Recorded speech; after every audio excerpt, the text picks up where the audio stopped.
Hello friends, आज मेरे पास एक बहुत ही अच्छा सवाल आया है।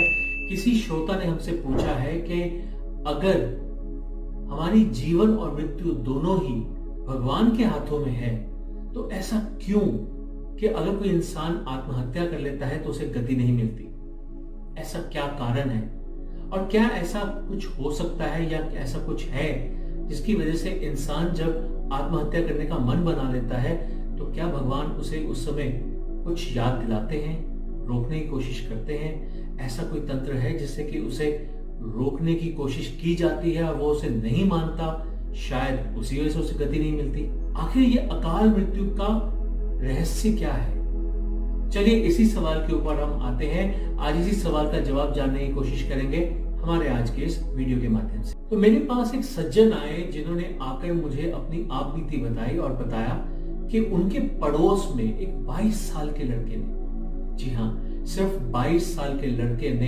अपने गले में फंदा लगा लिया और आत्महत्या कर ली है। अब वो लड़का उनके सपनों में रोज आए दिन उनके सपनों में आता है और उन्हें परेशान करता है। एक्चुअली वो खुद परेशान है, शायद इसी वजह से ये भी परेशान होते हैं। उनका कहना ये था कि मैं ये जानना चाहता हूं कि जब उसने वो आत्महत्या की तो क्या उसे गति नहीं मिली? तो आत्महत्या करने वाले व्यक्ति को गति क्यों नहीं मिलती, ये समझाने के लिए मैं आपको एक किस्से के बारे में बताना चाहूंगा।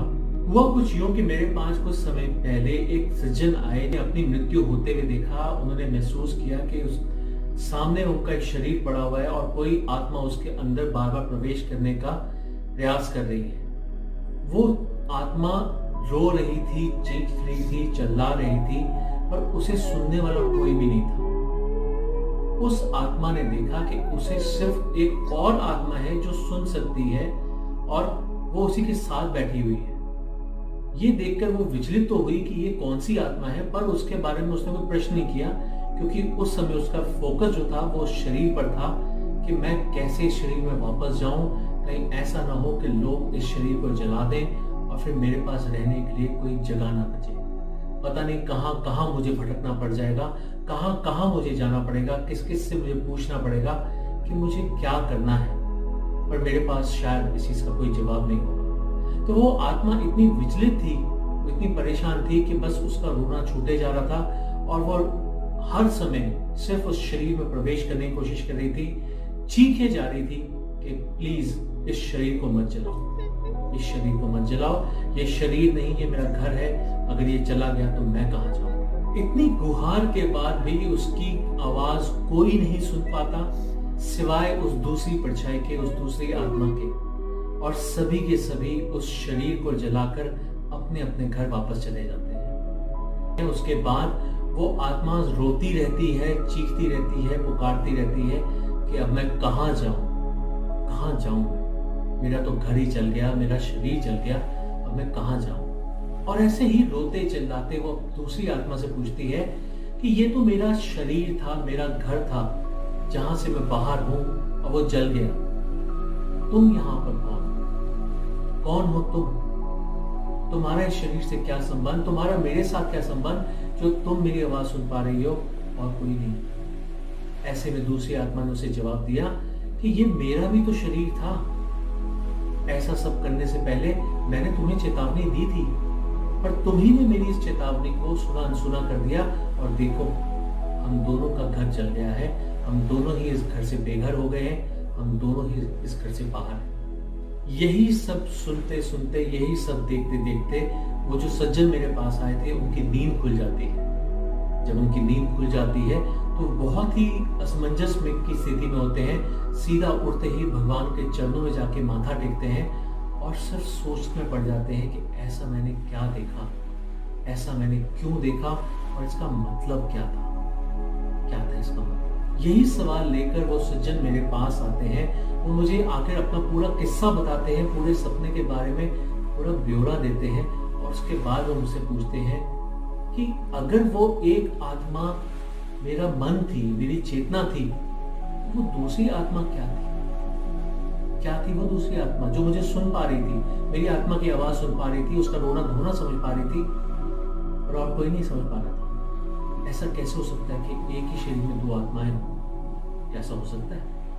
देखिए, इस सब के ऊपर मैं आपको ये बताना चाहूंगा कि जितनी भी मैंने आज तक किताबें पढ़ी हैं, ग्रंथ पढ़े हैं, जितना भी मेरा एक्सपीरियंस रहा है, उस सब के बेसिस पे मैंने उन्हें जो जवाब दिया वो ये था कि वो पहली चीज तो तुम्हारी आत्मा ही थी, तुम्हारा मन था, और जो दूसरी परछाई थी जो तुम्हें सुन पा रही थी या तुम्हारी आत्मा की आवाज सुन पा रही थी, जो तुम्हें समझ पा रही थी, तुम्हें हर बात का जवाब दे पा रही थी, वो और कुछ नहीं, तुम्हारा विवेक, तुम्हारा दिमाग था।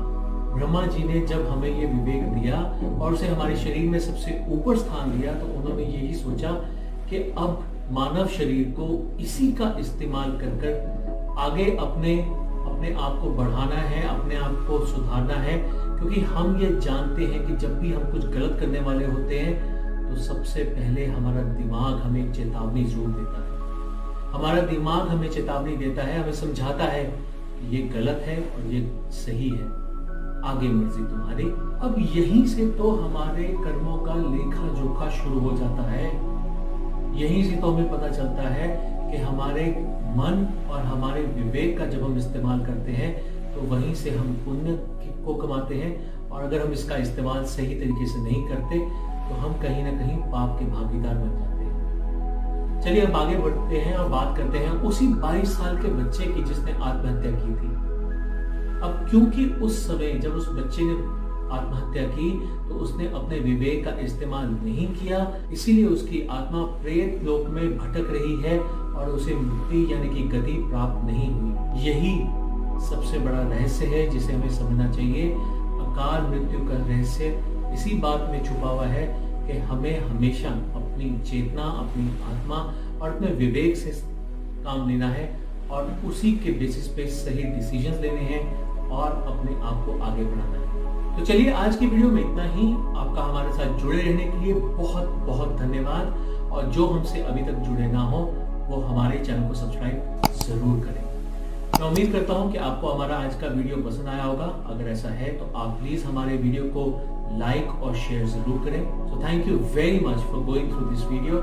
Stay happy, stay blessed, stay safe, have a nice day, take care.